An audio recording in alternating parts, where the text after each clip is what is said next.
G'day everyone. Barkarati is now brought to you by Disruptor Marine Marketing, using AI to help your marine business grow. And our friends at Radix Nutrition, the most technically comprehensive nutrition products ever to exist. Unlock your potential with Radix.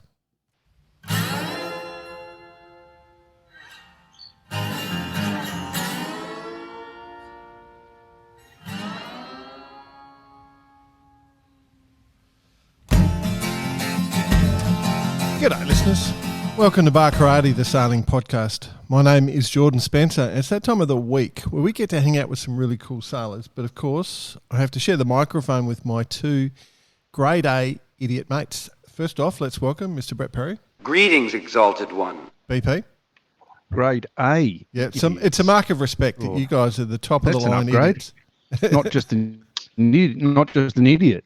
Yeah, no, you're grade A idiots. Yeah, all good. Hey, this time of year, you got to love it. The anticipation, it's just thick in the air. Every topic is the weather for this big race that's coming up, and it's looking very interesting. We're going to talk a lot about that today, I'm sure. Yeah. But was it the Chinese philosopher Confucius that said it's harder to pick broken nose? Was that an Australian? A Chinese philosophy, or is it an Australian thing?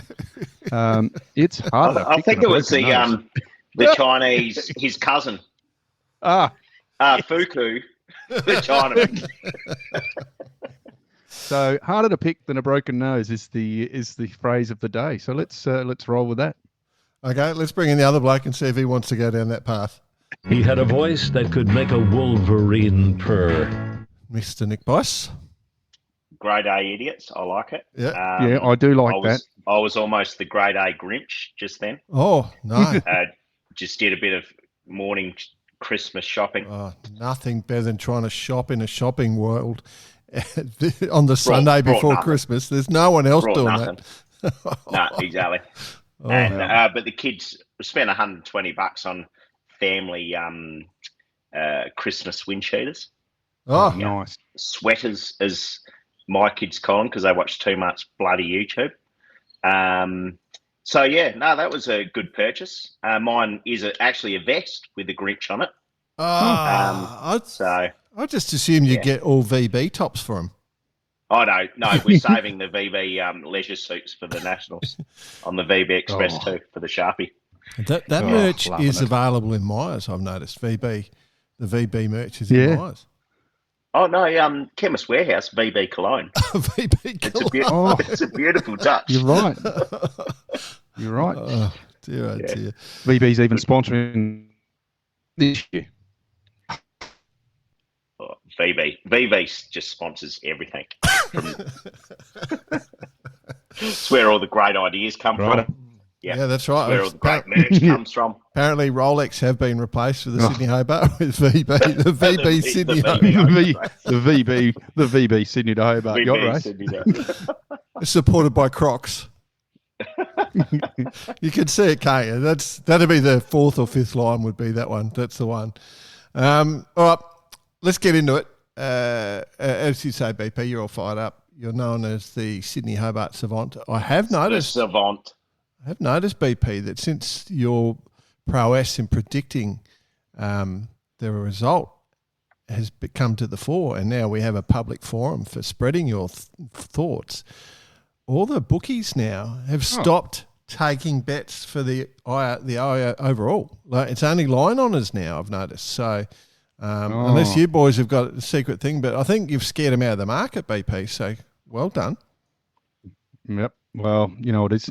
It's money. What could you spend your money on, really? That's what they're saying, right? What else could you spend your money on? Well, they don't want you to spend their money. That's it. You're making the general population win. But in case you want to do, I mean, I absolutely don't encourage betting in any way. I've never bet a cent in my life. Because just imagine what you can be spending your money on otherwise. Yeah. But that had more than once as I'm scrolling on through Sportsbet. That's it. Yes, you're about to whack tenner on your. So just to into the discussion, as is tradition on Barkarati this time of year, we've got a couple of mates that we like to just go and have a bit of a chat to. It's become a regular thing. We don't really want to change it. We enjoy it. A couple of blokes we get on with really, really well. And so that's what we've done. We've had a little catch up geez, I'm talking in the past tense. What we're going to do, we haven't pre-recorded this at all. What we're going to do is catch up with a couple of our friends that we love catching up each year and have a bit of a chat with them, and we're sharing it with you guys. So we're going to talk to two blokes. One is Tony Mutter, skipper of Law Connect. Man, probably the first bloke we did the double episode with, I think episode 76 and 82, because his story was so good that we wanted to make it a two-parter. And then we've had the follow-up episodes 239 and 286. And then Squark. What did we do with Squark? Squarky, man we love. He was one of our originals, 27. And then we've had the infamous Hobart chat in the CYC bar. The CYC lunch, the Friday lunch. Oh, that was the three of us in the bar together, causing all sorts of a ruckus. Probably our favourite episode to record, episode 141. It was fun. It was. Well, I mean, we love them all, but the fact that we're all together, that was a rare moment. Very rare moment in the Barkaratian's life. So Mutter and Squark are our guests, starting with Mr. Tony Mutter. Tone, it's that time of the year that Bicey, me, BP get so excited. Because we get to talk to you again, you know, our highlight of the year, chatting to Tony Mutter on Barkarati, you know, like, and it's become a tradition. It's our Christmas tradition, you know, everyone's expecting presents. Some people have a turkey for Christmas. That's right. We have Big Tone for Christmas. We got Big Tone for Christmas. Up to the Hobart. It's good to have you back, mate. Oh, it's good to be here, and thanks very much for having me back on the show. As I said before, I think it's all getting a bit familiar, but it's nice. That's nice. Yeah, look forward to it. It's like an old pair of jeans, Tone, you know, a comfy fit. Yeah. It's got so comfy the crutches like nearly rubbed out. Crocs. And the Crocs. Yeah. All right, so you're in Sydney, Sydney's getting the boat ready. You're on the Law Connect. You're the skipper of that mighty vessel about to head south. Oh, I'm technically the, what do they call me? I'm not the skipper. They call me something else. The sailing master. Sailing master. Yeah. Yeah. Okay, sailing master. My apologies. Yeah, just to confuse everyone. Yeah. Who else you got on board? So how have you allocated roles? Who's chief Skallywag? You know, like, I don't know. Like, what have we got if we're going to be? Well, so this year we do have some changes on crew because we lost Rodney Daniel to the Lucky 88. And who else did we lose? Oh, Brad retired from Hobart. He had basically had enough after the last one, which is fair enough. Yeah, it wasn't much fun. I can remember it about 1 o'clock in the morning. So I think that would probably help his decision making there. It was either sit on the beach in Coromandel or do that all over again. And I think he chose wisely. Yeah. Anyway. And we have, who else are we missing? We've got, so I'll talk about the new guys. So we've got John Von Schwartz on for RD in the pit. We've got Aaron from New Zealand. He's coming across. He's taken over from Mustafa Ingham, who was with us for many years. But he's got a young family now and what we call a real job. Yeah. I don't know what that is, but he's got one of those, and he's got other commitments. He did a couple of days sailing with us, and we've also got Silas. So he's taken over Mitch White's spot. He's our crew boss, and we've got young Tom Needham on the main, taking over from Brad. So he's fitting in really well. So Tommy's shining this year. At the moment, this year's been all Tom. So good choice. Yeah, it was the first time for me meeting him. So on the December the 1st, I think it was. So it was kind of cool, and he fitted straight into the team. So he's a top-notch professional young guy with a massive brain, which is. Puts the rest of ours to shame, but it's he's fitted right in. Yeah. Check out the brain on Chom. Yeah, exactly. All right. So I'm always intrigued with the whole program for Law Connect, you know, because the boat sort of comes out for Hobart, that's its program. Like, how long does it take to clean the cobwebs off when you go and find the thing? And, like how much prep do you have to do to get it ready? Well, the boat, once we set the budget for the year, our year ends in March. So once we saw February the 29th. So when we set the budget in March, we then go to work and decide what we have to do. But there are things that we have to do anyway on that thing. Biannually, the rig comes out, the keel comes out. So that was the biannual year this year for the full check, the NDT on the keel, rig check through Sydney Rigging. Side rigging had to go back to Sri Lanka for its 5-year check, as did the check stays, control line inside the rig, all that kind of stuff. That kind of has to happen before, otherwise we can't really go yachting. And then once Christian decides on the budget, how much he wants to spend, we then make a plan and execute it. Yeah, and then that kind of dictates how many days sailing we can do, and that sort of thing. Yeah, and then so this year we decided we had a new mainsail, which is a bit bigger, and Southerns did all the stuff on manufacturing of a new gooseneck toggle, which is a new idea I sort of come up with to cheaply make the boom measurement a little bit bigger. So we just. Yeah, so we snuck in 400 millimeters there. We've got a new mainsail 400 millimeters wide all the way up the back, which translates to about 20 square meters. So our new main's 20 square meters bigger. It's actually made a big difference. You've got to hike harder with that. 20 square meters, a lot more hiking there, Tone. Put a bit more ballast in as well to counteract. Yeah. I'll eat a bit more ham. Yeah. Yeah. So we've done that kind of stuff. So so the keel's been on and off. Off and then back on. The rig's been out and back in, and all of that started coming back together in about November. And the mainsail was delivered about the middle of November.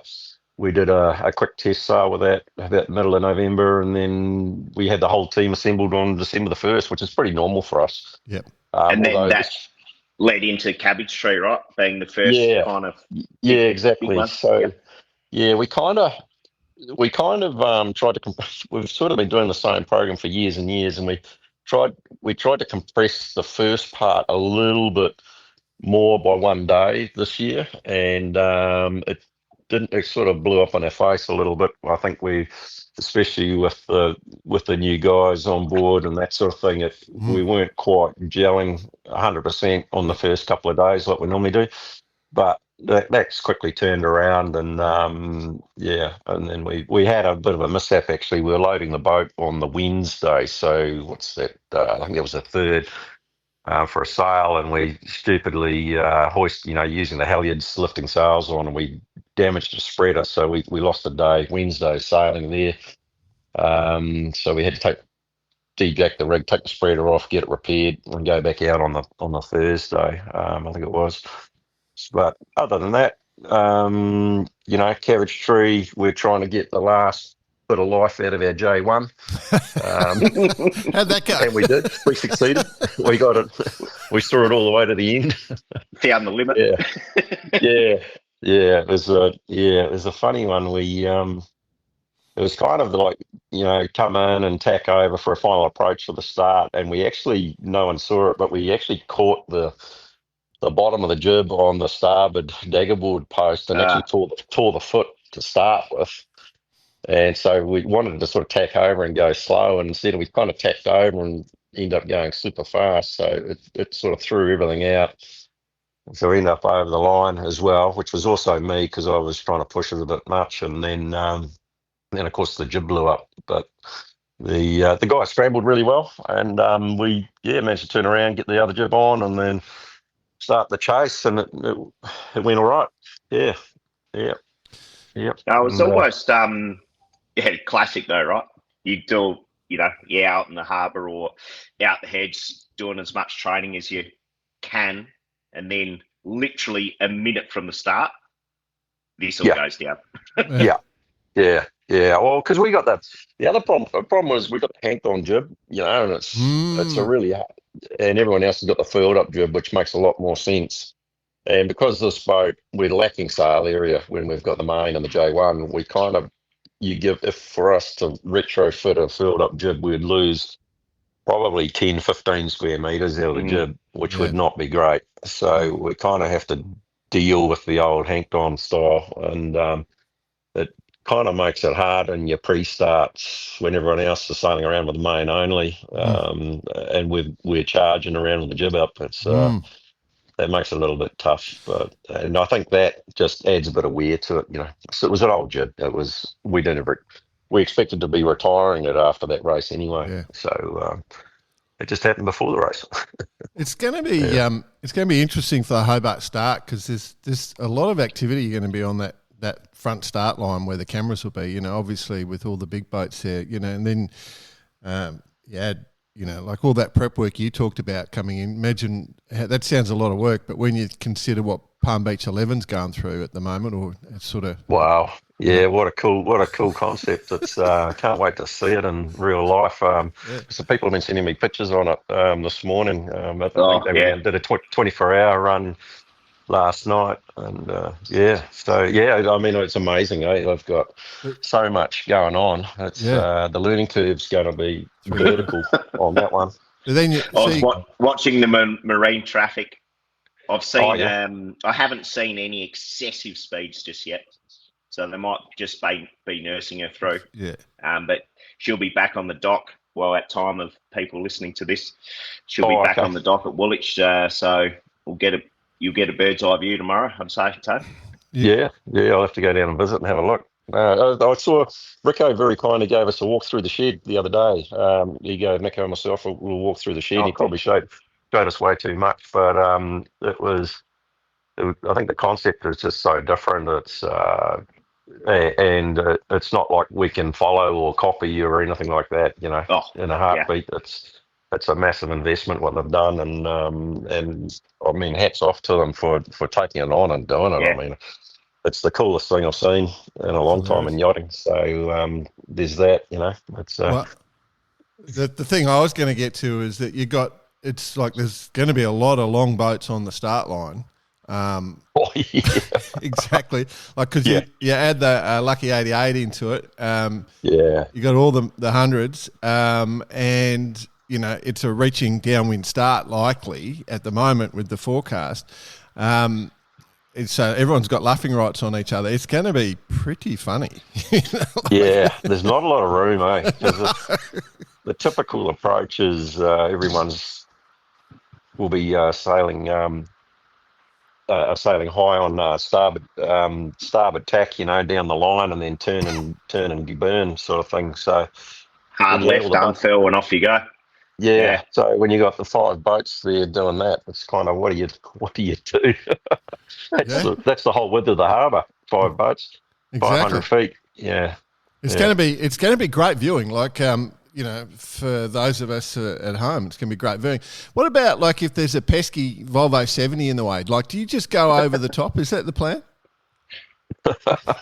Well, I mean, the problem is all of those smaller boats are way more manoeuvrable than we are. So trying to stop one of them giving us an overlap is really hard. Like URM did it to us beautifully. It was the most unpleasant experience I had in ages, where they got us locked out at the start. I think it was on day 2 of that the Maxi series.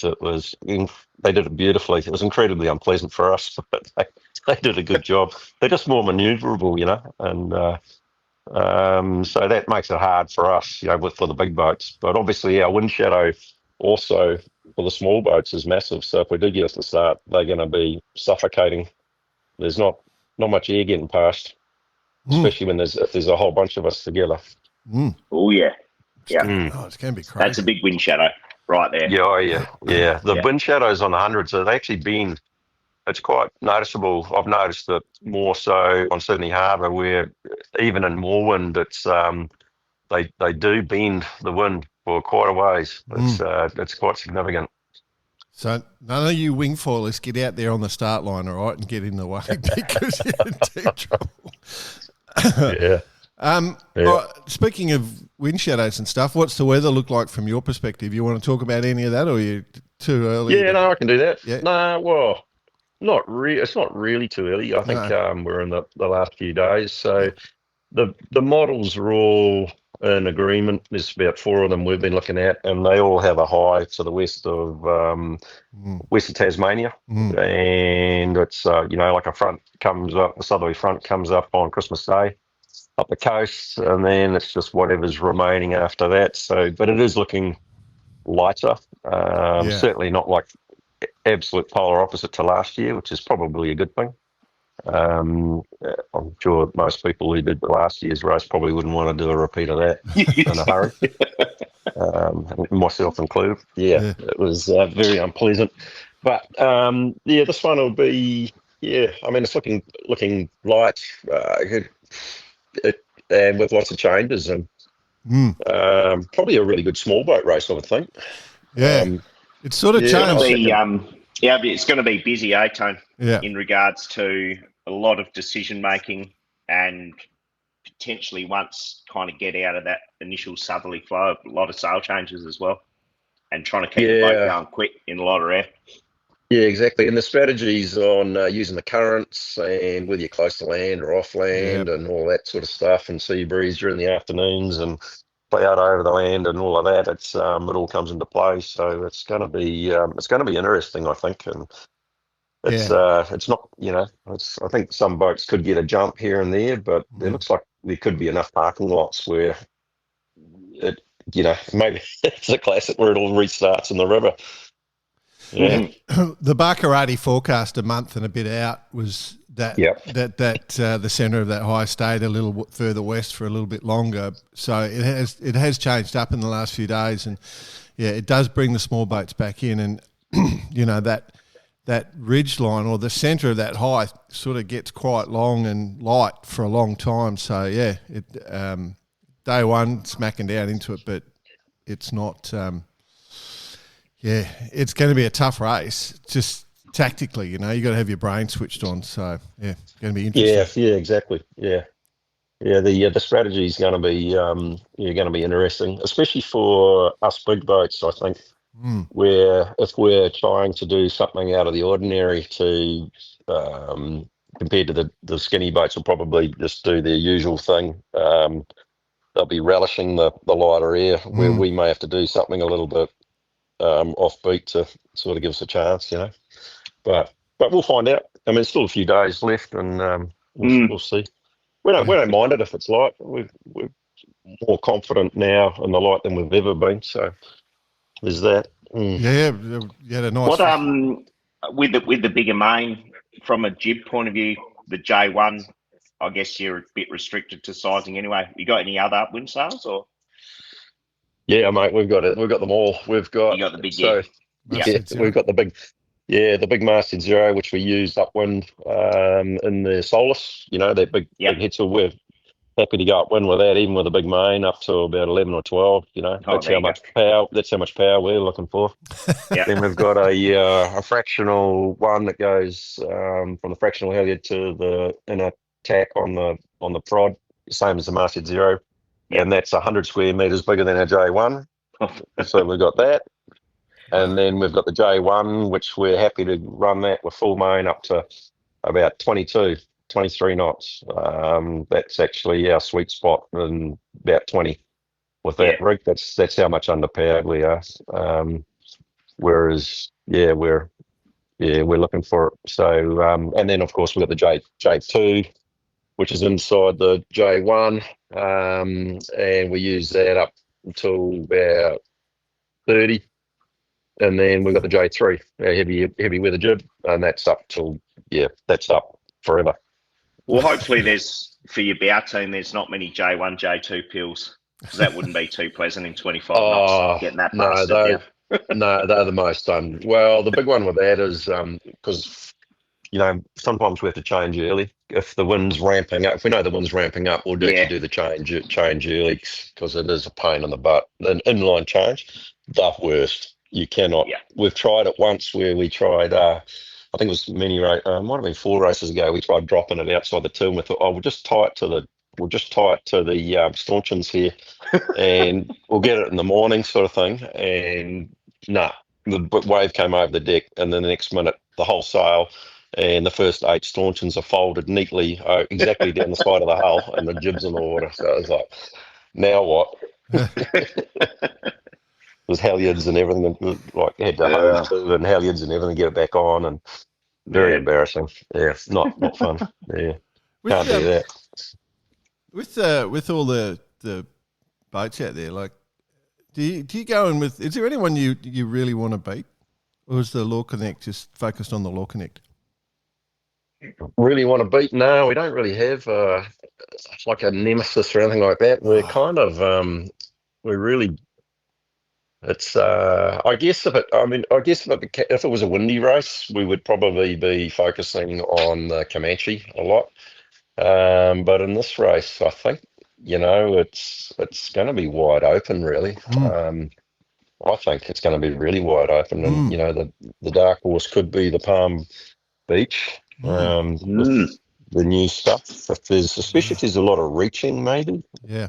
In that light to moderate, maybe. I don't know. It's certainly going to be interesting, and of course the lucky 88. I mean, they're a red hot racing boat. I mean, doing a lot of stuff in Europe, and going to be pretty fast. I think it's actually going to scare a lot of the hundreds. I think it's going to be quite interesting. So on that side of it, I'm not.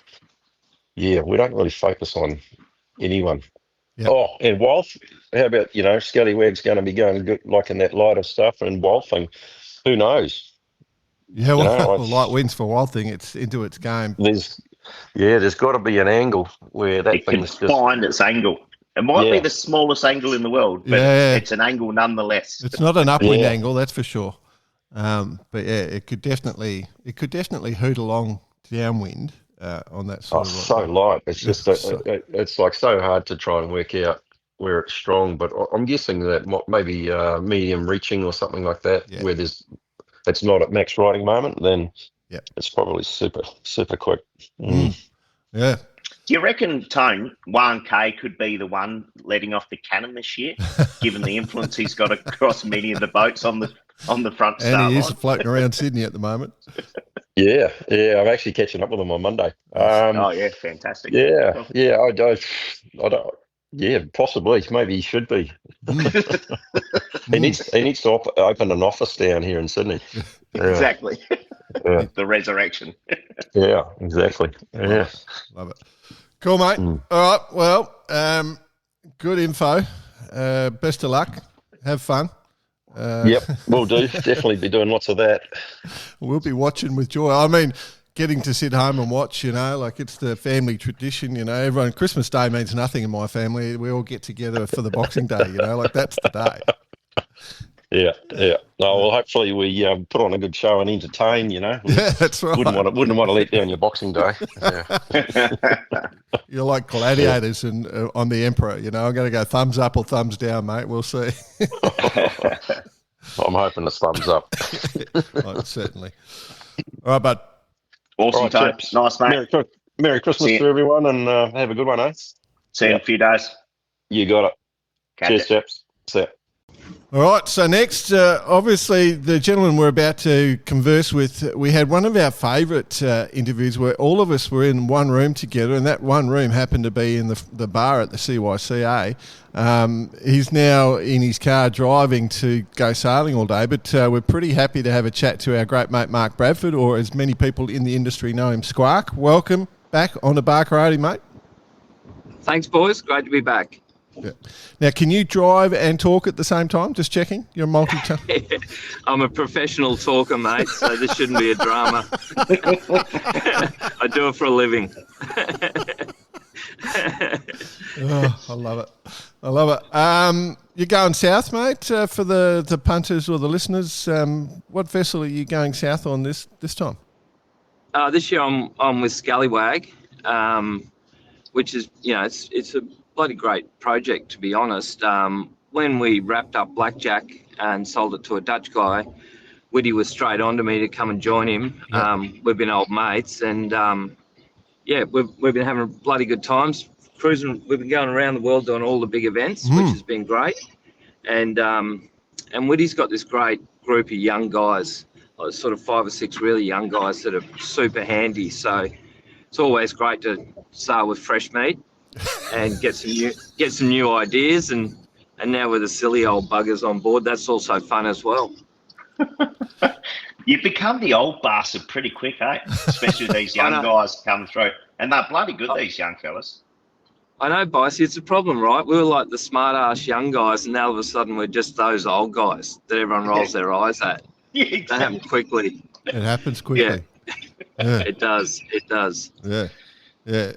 No, so it's been a big year for the Skallywag and the Scallywags for that matter, and hoping for a big one to wrap it up.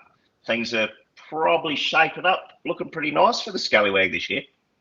Yeah, the nice thing that's happened this year is normally, you got to kind of be in a bit of your own space to win the great race, and Law Connect and Comanche have been joined in that sort of heavy air space by Wild Oats now, which has taken them out of our little pocket, just by virtue of the way of foils and extra riding moment and weight and all those things. Nothing's for free, so you do give up your light air advantage. So normally Skallywag would be in the same bucket as Blackjack and Wild Oats, but this year everyone's just jumped out of our bucket into Comanche's bucket and left us alone. So it's pretty nice, actually. Yeah, and that's fair to. You could definitely put the Lucky in that bucket as well, right? And as in the heavy air, kind of high riding moment type sailing. Yeah, for sure. But Lucky have done some pretty smart things, like the deeper draft and bulb reduction on that boat brought their all up weight down a lot to keep the riding moment up. So they're actually improving in light air as well pretty quickly along the way. We've just done a funky downwind sail for them that we've been out with for the last couple of days, and I think they're going to make a huge step in BMG running those guys. I mean, I wouldn't write them off. We're not. And a bloody strong group. Yeah. Really strong group. So, yeah. Yeah, she's definitely an interesting boat, one that'll do really, really well, I think. So, obviously, with all the work you're doing, Squark, it looks like you've had a good conversation with the weather gods, because it is starting to fall your way a little bit in the weather systems. Or do you disagree on that one? No, you're right. I mean, look, it's still a long way out, and everyone does get excited this sort of period before the race about what it could be. And we've seen it change. It changes pretty quickly, but right now on paper it's pretty well suited to us. Look, it's still tough, right? Everyone's quick, and those big boats are quick. Like Law Connect's quick, and Comanche's still the benchmark, really. Yeah. One thing that I'm eagerly anticipating is the footage from the start, because we've got a lot of big boats. It's going to be a reaching start. Everyone's going to be able to luff each other to the moon before somebody bears away and gets across the line. Are you nervous going into the start with all these big boats? Yeah, look. The biggest thing that's happened in the last couple of years is the amount of spectators that come out and watch the start has grown a lot. So the exclusion zones are pushed right in next to the pigs. So the start's one thing, but how you get in and out of the pigs before you get to the first turning mark, that's sort of where the chaos is. And you can't win the Sydney to Hobart getting out of the heads, but you sure can lose it. Yeah, that's exactly right. That old classic. Yeah, there you go. Yeah. And, it's just, to my mind, I mean, I'd be terrified trying to steer one of those things through that mess, because you're right, the spectators are getting in the way more and more. And so with probably the most big boats on the line ever, this one would be, wouldn't it? It'd have to be when you it's right up there. I mean, we've had a couple of really good years. When Blackjack was around, we sort of had, I guess it was 500 or 600s, but even the boats like URM, they're bloody quick, and they, in those short flat water stints, if they get a puff, they're quick enough to cause a problem. So yeah, it's going to be confusing, and we'll just see how we go. Do you know, I know the owner for the Skallywag likes to jump on board, and I think he's jumping on board for the Hobart. Does that change anything for you guys at all? No, not really. No, he sails with us a lot. So that's not really, that's pretty normal for us. I mean, he did the Fastnet with us. So, you know, we see SH a lot. He sailed with us the other day. He'll be out training, and, you know, he's a good sailor. He'll be one of the helmsmen on board as well. So, yeah, it doesn't really change a lot for us. And nice thing about SH is we don't have to change our bedside manner as well. So that's pretty handy for all of us, particularly Whitty. I've got to say I'm right behind him, though. The translators are Yeah. The filming, the video team will be doing a few. This you never know this year, right? But she could be pretty hot on the start line for that sort of language, I would imagine. As spoken about. Yeah, look, and I think, you know, for everyone to wrap their head around, there's helicopters, there's a couple of thousand spectator boats, there's 100-footers, there's people with concepts, you know, like Warro's boat and also Wild or Palm Beach, the kind of concept boats they're trying to figure out. So they don't really know the parameters of those boats yet. No. So that also makes it interesting as well, because you can get some sticky positions. And it's bloody noisy, like the helicopters and all the rest of it. So, yeah, what a great challenge, though. And and look, if you haven't done the Sydney to Hobart and you're just a novice or a pro or however you want to look at the sport, you should get it on your list, because the first 3 hours of it is something else. Really is. You know, you mentioned the Palm Beach there with all the little things that they've done. So I think 1K's been in trying to add every tool in the kitchen, top drawer of the kitchen drawers. It's got every little foil, all the things hanging off the back. The start this year, if it is that sort of southeast reaching start, it's probably the most effective direction for some of those things to work. And, you know, in reality, that if that works, that thing could be completely airborne. Could be launched. Well, look, absolutely. It's like jumping in a moth for the first time. But doing it off the start of the Sydney. Yeah, I know. And add that to all the fear factor that goes on as well. And now you got a boat that all of a sudden goes a few knots quicker than you remember the last time you sailed it. I mean, I'm sure that'll be pretty spicy, to say the least. Yeah, it's going to be great viewing. It's going to be great viewing. I can't wait, mate. In terms of, you mentioned all the other boats, their changes. What have you done for the Skallywag? Is there much you've done, or is it just an overall checkup for this time around? Oh, no, we've sort of, I mean, as you know, I'm a sailmaker, so we sort of... Just going to say, it's all about sales, isn't it? It's great. Well, I mean, they're kind of the things that you're always tweaking. They're easy to tweak because they wear out and there's always the next concept coming along. I'm pretty fortunate in that we build sails for Blackjack, who's not here, but Skallywag, Palm Beach, Comanche, you know, so we're sort of, and Lucky. So we do all the concepts and we build the family of sails for that group. So, and we've been doing it for a long time. So every time we make a change, the person that gets it first, the other 5 guys are kind of like, that looked pretty good. Can we have a go at that? So we're always trying to improve the sails. And this year for Skallywag, it's been very much that. And the biggest one is we've taken the J0s, which are jibs that go on the end of the bowsprit, traditionally to the top of the mast, to the jib tracks. We now make them fractional sails, and they're proper light air jibs, which could work out well for this race. Yeah, absolutely. That is exactly right. I think Bossy might be just thinking about that right now, aren't you, Boss?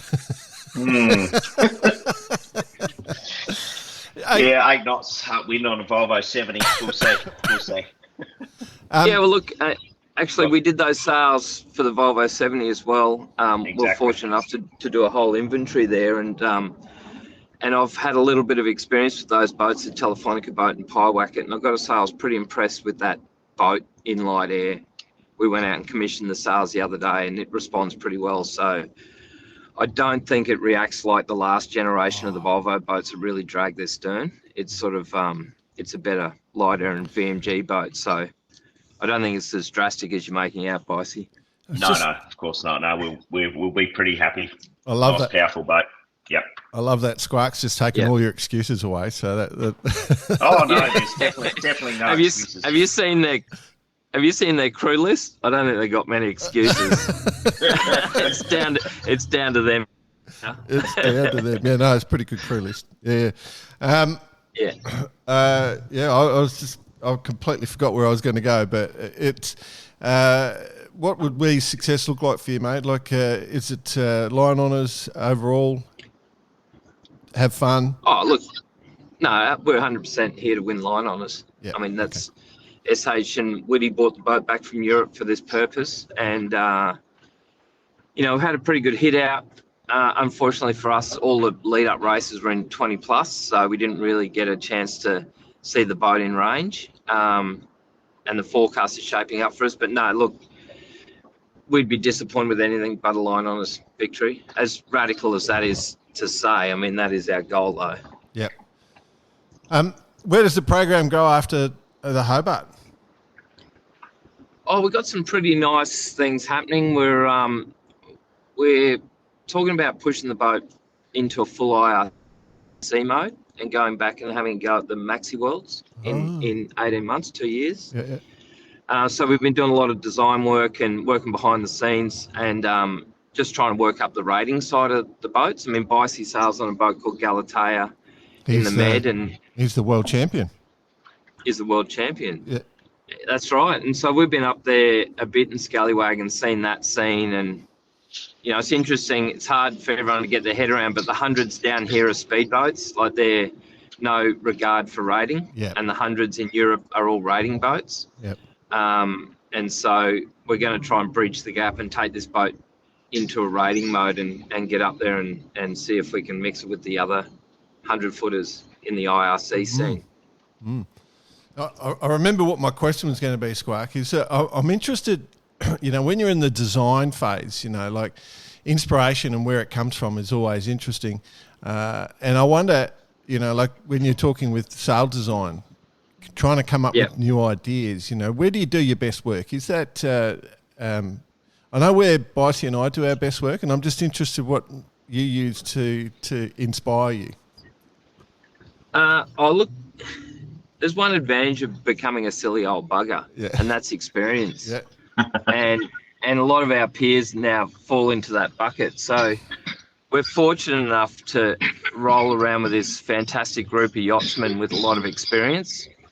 And so that's sort of where the concepts come from. We've got couple of great sail designers. Steve Calder and Magnus Duell work with us on these projects. Mm-hmm.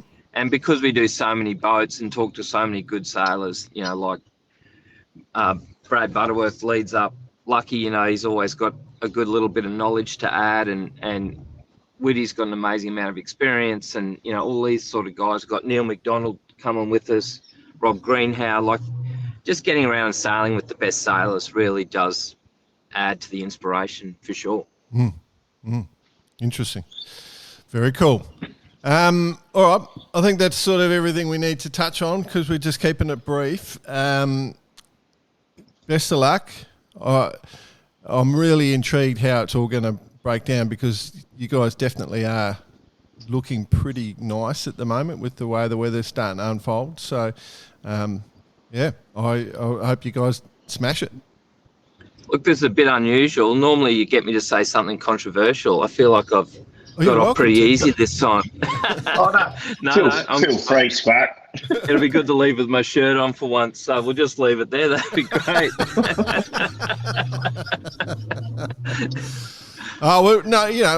We love you, mate. So we this is treat it as our Christmas present for you, bud. We don't want to make your life too hard. Oh, thank you very much. Appreciate it. I do appreciate it. All right, bud. It's probably better than the Christmas card that Jordan sent within his little inside friendship group. Just imagine that. more to tell there, or is it too far? Did he go too far this time? Yeah, it's not for social, this one. So. Yeah. All right. Nice, Spark. We'll, all right, thanks, guys. Enjoy your day sailing, bud. All right, cheers. Talk soon. See you, mate. Bye.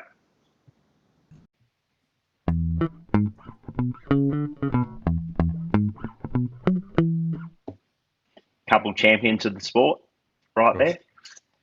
Wealth of knowledge about this particular race. And yes, I get it, listeners. Yep. From the big end, the top end of the fleet, the 100-footers. Yep. But they're our favourites to get on at this time of year. So, well, they just love a chat. Thanks to Tone and Squark. Awesome. I mean, there's no ifs or buts or maybes. They're clearly in it for the line on us, and that's what it's all about. And Sydney Hobart for those particular boats. But there's also the other race going on as well, and that's obviously the Tattersalls. Yeah. Which is the real race. But, I mean, you understand with the Maxis and the people that are backing those, it's about getting TV time and marketing for their brands, isn't it? You know, like that's what it is. And so, they do use it for promotion, and it's got a cost-benefit analysis that they go through. That comes out pretty evident in the conversations we have. But for us, the sailor, and most of the listeners, it's the overall that we care about. Obviously, if you're trying to win overall, you'd be loading up on the Radix nutrition right about now. If you get healthier lunches, breakfast, dinner, it all starts with Radix nutrition, 159 health benefits, all natural ingredients, high in protein. So use Barker80 as your discount code if you want to load up beforehand. I suspect it might be too late. Otherwise, you'd be going to your local camping store to get the gear. And of course, if you do run out the door for the Hobart and you're worried about missing some sales, then just use disruptormarinemarketing.com.au. If you're a marine industry... How's he go? He's just rolling it off, isn't he? Job on Triple M. Yeah. Listeners, just to get a picture of this, Bicey and I just sort of walked off. We've gone and mown the lawn for a bit. No, keep going, mate. It's good. Keep going. Yeah, look, Jared, Jay's been hauled away on cash for comment. We declare it. We're safe. We're not breaking any laws. Disrupt the marine marketing. You're right. You're onto it. Yeah, keep going. Basically, if you run a marine business and you're worried about falling behind because you're away sailing, or you want to start with Google, ChatGPT, and all the new AI changes, these guys can help you with that. They'll set up a 24/7 AI receptionist, as we call it, the buy spot. So you will never miss another call, and you get instant referral systems so that you can double your referred leads within 60 days, or you don't pay. The simple thing to do is just jump onto Disruptor, DISRUPTA, marinemarketing.com, and you can give it a try. AU, thanks, BP. Give it a try and get on with that. You think they've got some bots to help you with your Sydney to Hobart setup? Oh, nice segue, BP. Well done. Might need a few bots having a look at this little ridge line coming through. Yeah, the weather's changed. It's nice segue there too, Bicey. So what's the happened weather with bots? The weather has... from our long-term prediction, it's probably a day, we're about half a day out, which is pretty consistent, I noticed, with my long-term predictions. And it's further to the east. And that's changed the weather. So it's not 100% upwind anymore, because we've got that sort of centre of that little high is going to come through Tassie, and there'll be... After one day, there'll be northeasterlies kicking in. Well, there's going to be some windows, though. It's going to be lanes everywhere, and the tides. It's a term we use for those who've never done this race. There's usually 3 or 4 windows that you've got to climb through to make sure you can get to the next window, because then you've got to climb through that one to get to the next one, and then the next one, and then the next one. And if you get through all the windows, you're in good shape. But this one, I'll tell you what, as I said at the start, it is hard to pick. Navigator, is it a navigator's nightmare or a navigator's dream? It's a dream. It's a dream. How's that for a question? Yeah. Maybe not for the 100-footers. No. She's a nightmare. Yeah. Maybe for the who I would consider the small. It's turned into a bit of a smaller boat race based on the current forecast, given headwinds to start with. So as per predicted, Jordan Spencer. Yep. And then significant light spots in Bass Strait for the bigger boats, but then swinging down to the north for the smaller boats to bring in a smoking down across the strait and down the coast. Yeah, exactly. Yeah, well, I had 2 days of hard southeasters, and now that's sort of moderate southeasters. 1 day of swinging to the northeast after, and in all honesty, it really does change our predictions. Last week, Bicey, we have, I don't know what BP, our savant, said, but is Celestial still your pick, BP? Your and my pick? Oh, you can't turn away from that range. I think the 70s are still going to enjoy some of that downwinding. It's how they get through the light stuff because they're so powered up. I mean, obviously, Bicey, you'd know more than I would with the Volvo how it likes that lighter stuff. As long as there's sort of 7 to 8, 10 knots of breeze, it'll keep right thundering down the coast. But it's these, and we've all been there and sat in nothing in Bass Strait. I mean, it sounds unusual and stupid, but when there is nothing in Bass Strait, there is nothing, and there's usually a little swell rolling, so you can't get that apparent going. You can't settle, and that's the question you've got from my point. If there is any big holes, and they can be hours of holes, and whatever happens behind. So if those boats are coming down with a northerly that have been sort of in the smaller boat range, then they're going to be sailing the whole way, and they could end up rubber banding with the bigger boats. But if they can get through, well, you can't go past those that range still. Right. Geez, I'm just scrolling through on Predict Wind now, looking at the EC model. Yep. And you've got that massive ridge coming through, virtually running north to south for about 1,000 miles. Yes, exactly. That's what I'm saying. That you could be on the front of that, like down at Bass Strait, and these little boats could just sort of slowly build in, especially if there's a little bit of land air off the land still.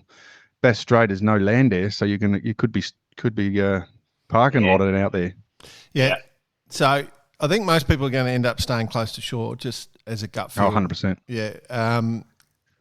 And from an overall perspective on the IRC, we're going to have to start looking at smaller boats because as a percentage time, they're going to get more, less of that sort of downtime and more of the up the tail time. So we're looking for boats that rate really well, and maybe boats that are really powered up, like small boats that got plenty of power is what I would be thinking with good crews on. So that does throw a couple of obvious boats up in my mind, but I'm interested in what you blokes are thinking, just so I can tell you if you're right or wrong. There's a few boats that would jump out.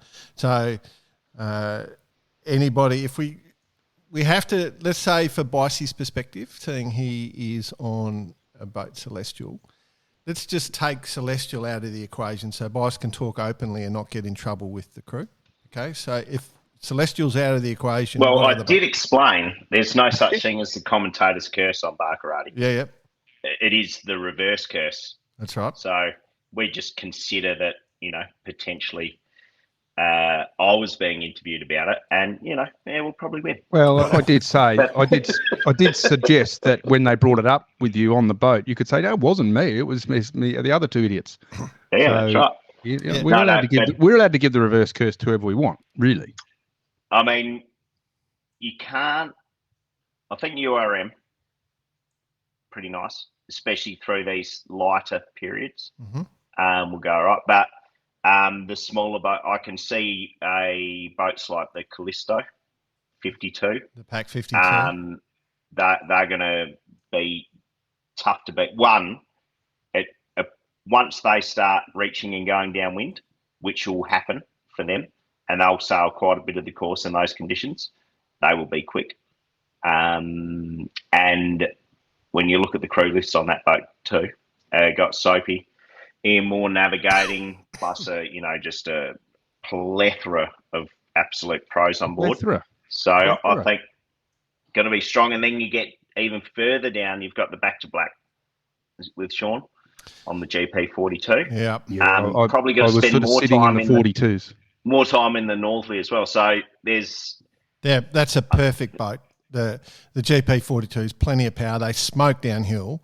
So when the northerlies do kick in, they absolutely take off. That boat has been tuned for IRC. It's done the Admiral's Cup. So that boat's pretty good on its rating.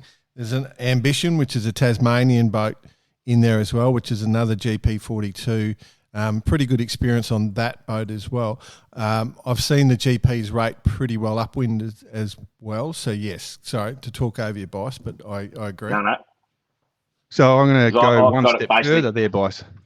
Well, I've got it basically 24 to 30 hours into the race, you're going to be sailing in northerly, but in the first 24 hours, the start is the southerly, and then some fickle stuff, and then you start getting the boot into it. And the longer the time you can spend in that northerly sailing above your rating, that's going to be advantageous.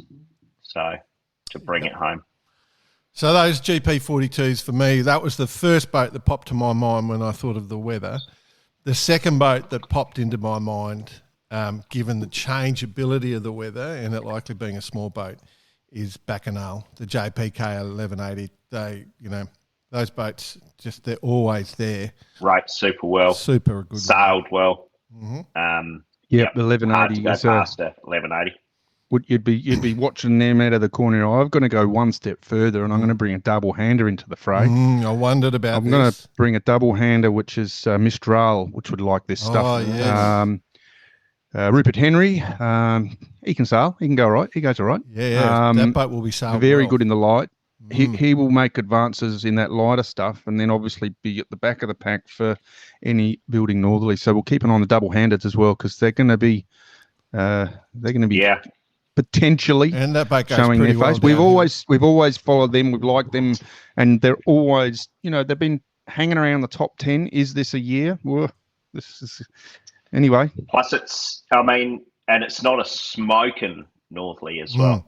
So like that's we kind perfect. of 13 to 17 knots is what I'm currently seeing. Yeah. So to race a double hander hard and fast is achievable in those conditions for sure. What if there was in the fleet like a car keek 43 that's well sorted? That would be a boat that would go well.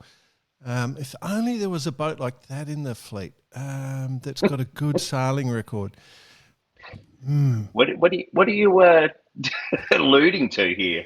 I'm thinking Scarlet Runner. That the latest version of the Scarlet Runner, how's that thing going? That goes all right, doesn't it?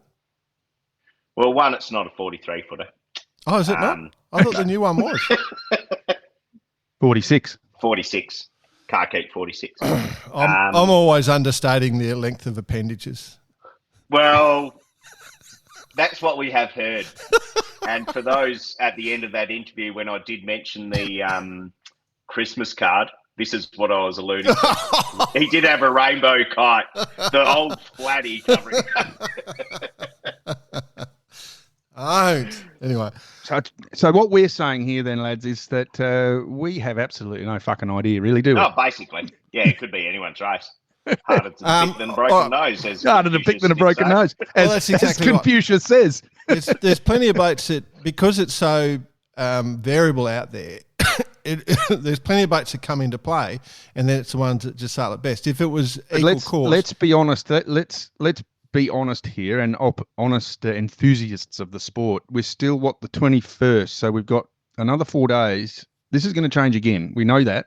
Well, not too much. So I'm obviously we're putting our putting the boats in place if the conditions are exactly like this.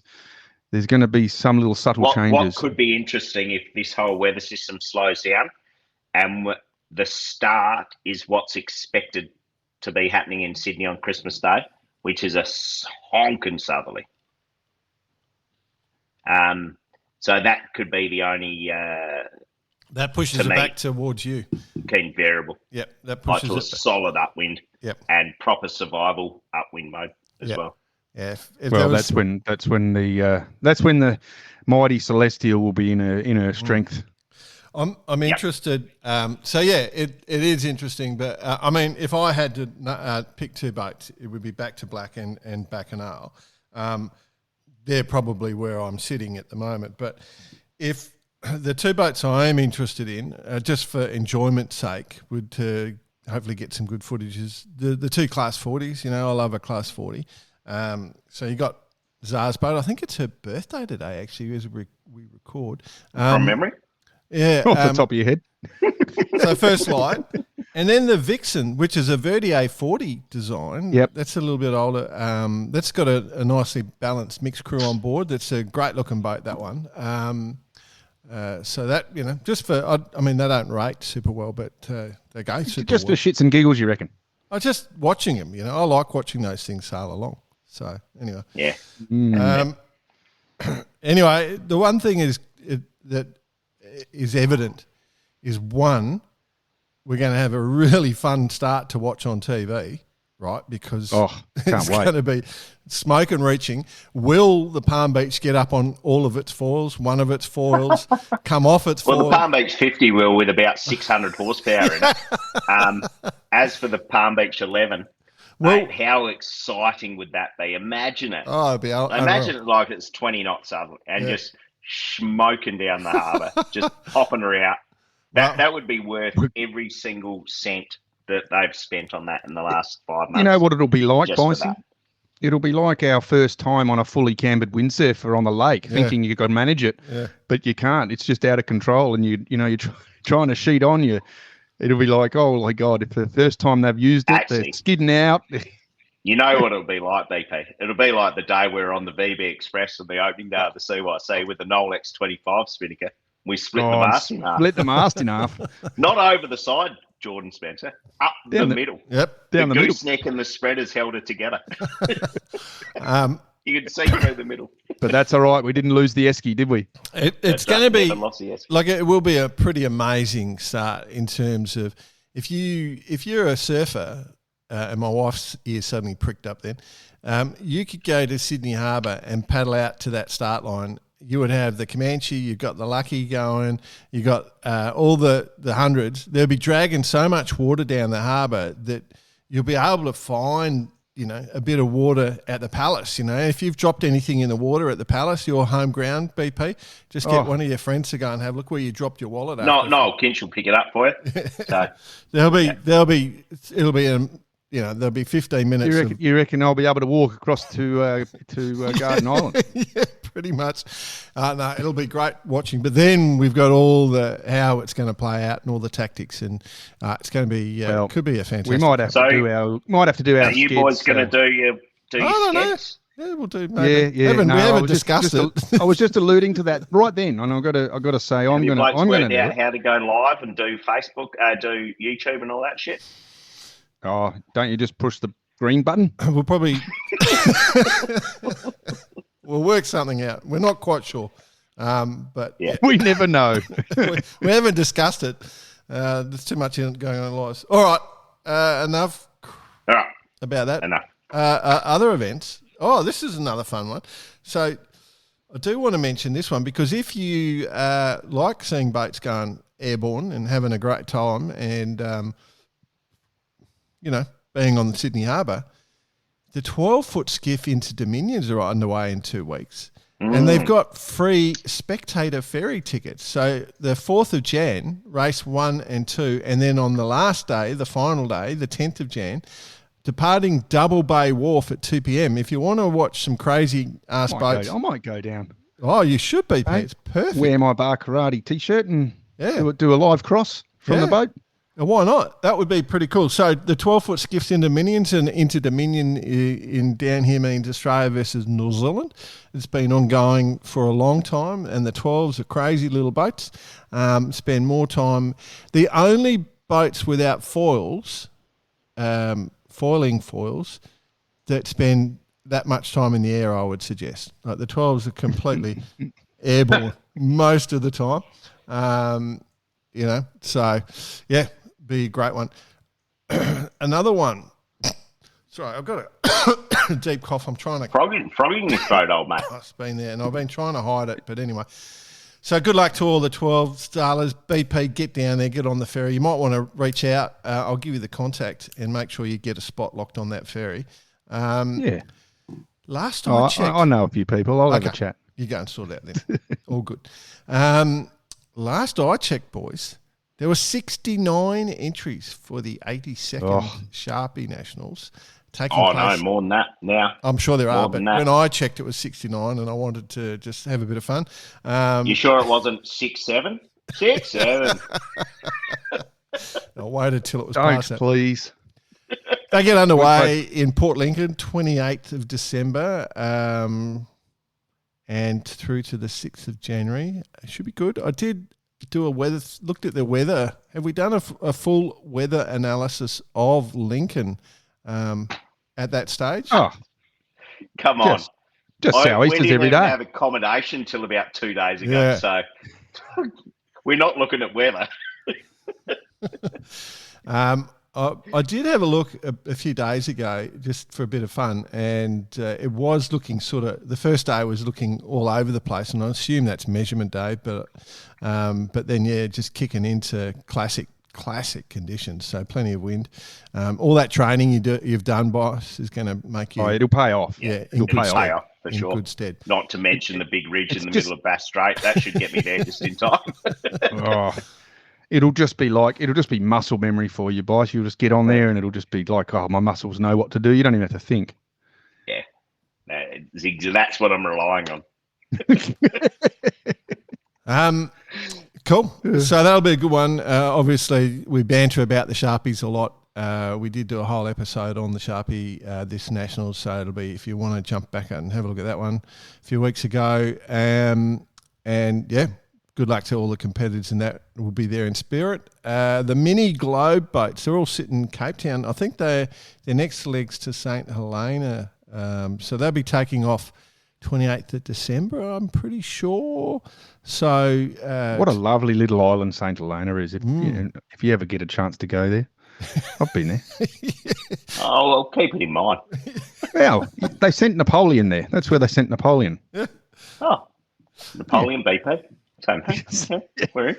Well, he was a bit dodgy, that bloke. They put him up in the house on the hill up there, and that's where where he was sort of spent the last of his years. Oh, there you go. There you go. Bit of what do they call it? History lesson on bar karate. We've got it all here. Yeah, we just keep delivering. All right. So good luck for all the competitors in those events, and of course, Southern Hemisphere is all the nationals are starting to kick off over the next week or two. So good luck to all the competitors heading that way. I'm seeing messages left, right, and centre. Yeah, we are. So we'll do our best to mention them all. So if you've got any stories or anything you want to say, bang on. Let us know. Yeah, and then obviously down in Rosebud and Rye Yacht Clubs, Couple Sound Invitational. Go down. If you've got a boat, you want to go reaching up and down the beach and win some cool prizes and hang out with some cool people, head down for that. It's a weather window. They'll pick the best day, so 4 days. So just jump onto those websites and do that. Jack Lloyd, listener of the week, boys, from our friends at Vycobi, putting up a couple of $100 per month for the best contribution of the month. We're going to announce that one today to give someone a Christmas present. A couple of $100 worth of Vycobi gear, which is just a glamour thing. So somebody is going to be very happy today, as most people listening to this podcast are. But yeah, happy times. There's a couple that everything that's read out this today is also goes into the consideration, just so you know, so no one has any concerns. I got a message from Blair Mitchell. So Blair's been sending photos of Palm Beach and has written, so the Swiss Army knife has 8 appendages out the bottom now, or did I lose count? 2 C-foils, 2 straight boards, 1 canting keel, 1 rudder, and 2 stern-hung T-foil rudder things. Rudder things? Yeah. 2 thingamajigs. 2 thingamajigs. Call them the thingy-majigs. I did know. I was looking at those. They're really interesting, aren't they? Like, obviously, it's a sort of, having a foil like that should be able to fly the boat fully in the air. I just coordinating all those foils on that boat. Oh. It's... It'd be like one of those, the one-man band. He's got the bass drum on his back, he's got the cowbell, and he's got the honking horn. Singing a bit of Clowns to the left of me, Jokers to the right, banging on the hi-hat and the drum bass at the same time while strumming on a guitar. Beautiful. It's the good thing for those guys is that they've had A day's training. plenty of training to get ready for it. So yeah, Like me. Sounds a bit like the Sharpie preparation. Oh, we've just got an email come in from the F18 World Championship organisers. Yes, just saw that. Yes, thank you. Beauty. I'll check that. I haven't looked at that one. But, yeah, so that'll be a ton of fun to watch how that one plays out. Boy, we've got some emails this week. So many emails. The one that I did want to mention is Chris Howe. Chris Howe's a nice one. It's a classic of the just a quick note to highlight how Tin Can Bay Yacht Club are supporting their juniors. Jonah and Pippi have come through their green fleet, got crewing with others, and now Jonah has bought himself a boat. Jonah and Pippi competed in the state championships together at Sandgate Yacht Club in stonking nor'easter. We figured they are enjoying themselves from all the hooting and hollering, ear-to-ear grins when running downwind in some solid swell. Testing conditions even for experienced crews. Tin Can Bay Yacht Club, their sponsors, members, friends. Flying 15 Queensland, guys who we get a lot of emails from and we love, and their members all chipped in to help them get to the Nationals in Radelaide in January. Oh, good old Rads. Yeah. And there are offers of support from Interstate now too. I thought it'd be worth a mention, such a great supportive community we have, unless it's a leeward gate rounding or approaching the top mark on port. Yeah, thanks for supporting sailing and fun in a positive way. So that was a really nice little message. They sent us a link, and the boats that they're referring to, these young kids that have gone through the Green Fleet, is the Flying 15. So you've got the Flying 15 Nationals in Radelaide, and these young kids are going to be doing the Flying 15 event, which is cool. So they've raised $2,400 to help them get there to do those. Oh, bravo. Missions. Bravo. So Jonah and Pippi, that's pretty cool, isn't it? I think that's a cool one. Like clubs. Very cool. Yeah, especially a little club like Tin Can Bay, just getting behind it. It is Elizabeth Shaw's birthday, Angus Higgins' birthday as we record. Sorry, I just had to follow through on that Facebook link that they'd sent. So that's a good one. Did we like that one? Yeah, Oh, nice. that's Good Okay. comms. Good comms. Chris Bolger on the ORC discussion that we had last week. Remember, or the week before, where we talked about the ORC stuff. Hang on, I might have jumped too far there. Sorry, that was the. I was looking for the overall. So Phil Yeomans is the one I'm looking for. Can you tell I'm doing this on the fly? Phil Yeomans. No. Yeah. No. No, we're all right. I'm just finishing up, just mowing the lawns. So we'll be back, honestly, in a minute. Morning, team. This is Phil Yeomans. Monday morning, I have you in my ears while picking orders. From memory, the last non-Spinnaker race was back in the 90s when Cuckoo's Nest, Nigel Hyman and Wild Rose Roger Hickman shared the handicap honours. Wow, that's a good little thing. Both relatively small. Up in the whole boats. way. Yeah. After almost 20 years on the start boat, second line, I'm now watching from home. There's 2 days of the year you do not go out on the harbour to spectate. Boxing Day and New Year's Eve. Talking from experience here. My last Hobart race was 2005. So that's Phil Yeomans from Deck Hardware writing in there. So obviously no more volunteering on the start line for him, but that was a good bit of statistics. It doesn't look like it's going to be an all-upwind race anymore. Okay. So they're the three that I picked out of the lot. The ones that those three are eligible boys, but then Chris Bolger's email where he gave it to us a little bit about our ORC coverage. Remember? Tap dancing. Tap Looks dancing. pussyfooting around the edges, he reckons. Pussyfooting around the Yeah, edges. it's pretty clear winner. Pretty clear winner here, I think. Really? Well, it's definitely not Chris. Because, no. And then Chris Howell. I'm just trying to remember what the hell Chris Howell's was. About the juniors. You just mentioned it. Sorry, I just did it. I'm looking okay, back. mate. We got you back. We got you back. I couldn't do this show without you two, I tell you. The back room. So look after this. Chris Howell and probably Chris Boulder are the two I reckon that we should look into it as offering. And your votes, boys, because it sounds like you've made your mind up. I'm going to jump in here if you don't mind, lads. I'm going to go for Mr. Howell. For the reason that he's not doing it for himself. He's doing it obviously for his team of Flying 15 sailors. So be good to that's my vote. All right, I'm next, and so that leaves the casting vote with you, Jordan, because I'm putting Chris Boulder up for a listener of the month. I love this month.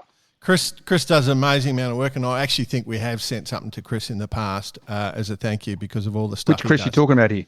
Chris Boulder. But so Chris Howell, the thing I left out of his email was if this email does win Listener of the Month, then he's going to give the gear to Jonah and Pippi. So there you go. No, that's a clear winner. Yeah, easy for me. I'm going for Chris because it lives everything that we want. You know, grow sailing, give kids the opportunity, and a bit of Vycobi gear will look really good on those youngsters. But we do want something in return, Pippa and what was the other lad's name? Sorry, Jonah and Pippa. Yeah. Yeah, we want you to bloody make sure you get out there and you pump that Vycobi gear and you tell them where you got it. Tell your friends. We're in the cool kids. Cool. All right, that was easy. Nice work, Chris. Chris Howell, Pippa and Jonah, enjoy your new gear on your Flying 15 Nationals.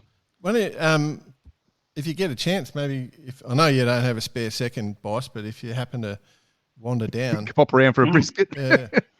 Oh, speaking of brisket, I think the brisket's in play at the moment. Hang on. Ole, ole, ole, ole. Feeling hot, hot, hot. It's hot time with Bice. Feeling hot, hot, hot. What do you got? Just checking the tracker, actually. Yeah. To see whether the brisket is in play. Yeah, I reckon it is. I'm willing to say it is. So we've got the Famous project. We've got the ladies as part of the Famous project. Got a little issue at the minute. They can't. What was it? They got full hoist or only second reef or something. Well, they can go higher, but they can't. They can't get it to come down. I think they've got basically the little lock. It locks in, and then they can't. Once it comes out, it drops. So they're just going to sail around the world for the rest of their lives. Well, if you look at the tracker, sorry to take over here, boss. So they were heading to Cape Town, right? It looked like they were going to pull the plug. They were heading to Cape Town, and then they heard there was no briskets, so they thought they'd just skip across the Southern Ocean and up into Adelaide. That's right. Brisket biltong. Yes, exactly. Yeah, it's a no-brainer, Bicey. No, I think that they still can win a record for female sailing around the world. There's some record that they can claim, but they're not going to break the record. But yeah, but I reckon it 100%. It's about the brisket, boss. The world famous brisket. Anyone heading? Yep. We should actually call it the brisket trophy from now on. Hey, Jules, as in Jules Verne, we've got an idea. Yeah, we're going to change it to the brisket trophy. It actually looks a bit like a brisket, the Jules Verne trophy, long, flat. You know. No, I don't want to change. I don't want to change the Jules Verne. I think that's a good one. But I think what we need to do is, any round the world, you come into Adelaide for the brisket, you win the brisket trophy. I think that's. So speaking of, if the ladies don't pop in, maybe Sodobo will. Sodobo. Well, they're underway. Underway, blistering start. Absolutely smoking. So maybe there's a bit of that team in as well. Oh, imagine it. She could be quite the party down in Henley Beach. It's in front of the record. 200-foot trimaran sitting there. I guess you got a few people to entertain. Oh, we could just chuck the pick out the front. That's it. Yeah, exactly. Sure, it's within. You can do that. You can do that in Adelaide. So Sodobo on their way, blistering start, well ahead of the record at time of recording. So we'll just be keeping an eye on them. And I wouldn't be surprised this time of year, there could be a bit of a congregation around Tasmania as well, just quietly. So, Oh, yeah, good point. Oh. Bit of Port Starboard, you reckon? Oh, dear. Fantastic. Yeah. So they're all up and running as well. So we'll just be keeping an eye on Gotta things ask, as they progress. do you reckon they all went now because the new Gitana will knock all the records off? You reckon that they're trying to get in the record books because their boats will be obsolete? I mean, basically. Yeah. I mean, had to think about that for a while. And no, I was just saying, like, there's quite a few variables, obviously. And I think from memory, what was the current, who has the current record? I can't remember. Gonna say it's IDEC. IDEC It's Sport. IDEC has it. Yeah. Francis Joyon of 40 days, 23 hours. So basically 41 days. So many variables, many bits of luck and boat management to go your way. So plenty to play out. Yeah. the window's getting tighter, isn't it? It's going to be cool to see how that pans out. Yeah. Yeah. It's cool. But anyway, it's good, if you've got It's kind 100 of footers. like the 4-minute mile. The 4-minute mile. Like now we're at the 40-day mark It's amazing, isn't it? It's one of those things. Once one person does it, it'll just be one of those things really easy to do after this. Exactly. I do wonder if you... What are you doing next month? I'm just going to sail around the world, get it into the 34, 35-day mark. Yeah. And what are you going to use? 50? 505? Yeah. Rainbow, whatever. Yeah. Don't worry. The new flat spinnakers come out. We'll make it Got my Endeavour Speak- 26 out. Endeavour 26 out the front. Speaking of the rainbow, something that should have been in the Youth Worlds from day one. Oh, yeah. We do have the Youth Worlds. She's a wrap in Portugal, Villamora, Yeah. Portugal. They just added some diverse weather. They got lots of different weather. All done it, yeah, quite light, fickle variable. And then smoke which and I wind. think just having that full range, essentially. It kind of, I don't know, from a Through the prediction cat point amongst of the view. pigeons, eh? But, this is memories. It's going to last forever. We won't run through all the results. No, but But what stood out for me was it was a real mix. Like all different nations were picking up results, and so that was really cool. Standouts, of course, the Ukrainians winning gold. In the 420s. Absolutely. That was amazing. I think in the IQs. I'm trying to remember. Was it the IQ? Oh no, it was the foiling kiteboards. I think the Chinese sailor. She got a picket fence, and maybe even the guys. I think David Coates. I think the US guy actually got all picket fences as well. So it was pretty. yeah, crazy. the male kiteboarder, Yeah. the Swiss, all wins. That's how Jordan Spencer likes to win a regatta. Consistency. Any winning regatta, I'll take it however it comes. But it was good to, the Kiwis had a good regatta. The Brits in Italy won a couple of golds. The Aussies got a podium spot, but it was good to see the Aussies back there. Good to see the footage. Like when you look at the footage and all the youngsters, they're forming lifelong bonds. They're getting to sail. If you go to Youth Worlds of past, most of those sailors are some of the top sailors in the world now. They continue on, and you can see, the diversity and quality with, you look through the fleet, there's a few having tough days on the windy days, but a few of the IQ foils were going in deep. But it's a great event, so I'm really happy for all the youngsters getting that chance. Yeah. Yeah. Cool. I like it. What else you got?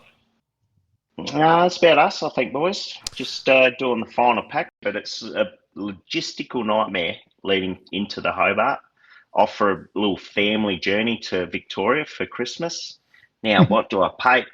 My big decision also, what mid-layer jacket do I take? Oh, I thought All my kit's on the boat already.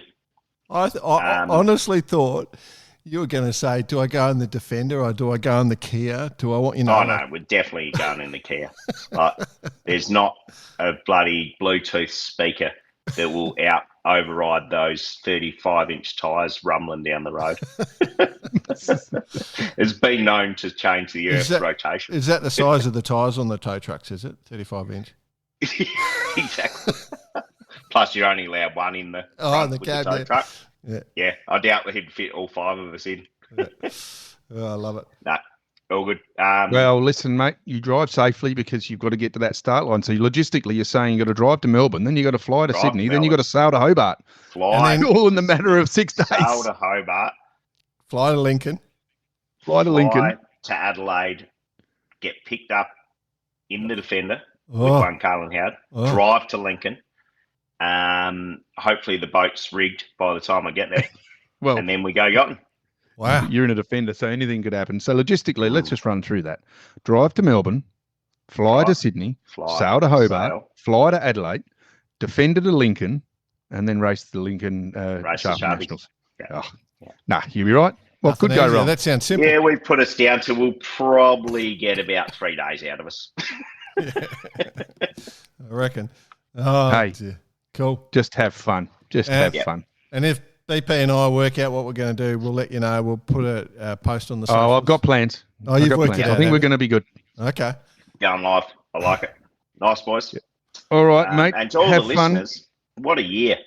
Thanks for all the support. Yeah. Thank you. Wish you happy holidays. Merry Christmas. All those sorts of things. And love it when we're at a bar resting after a race or after a bit of work and someone comes up and says, are you so-and-so from Bar Karate? Absolutely love it. Don't be afraid. And come and say good day. Good luck in all your regattas as well.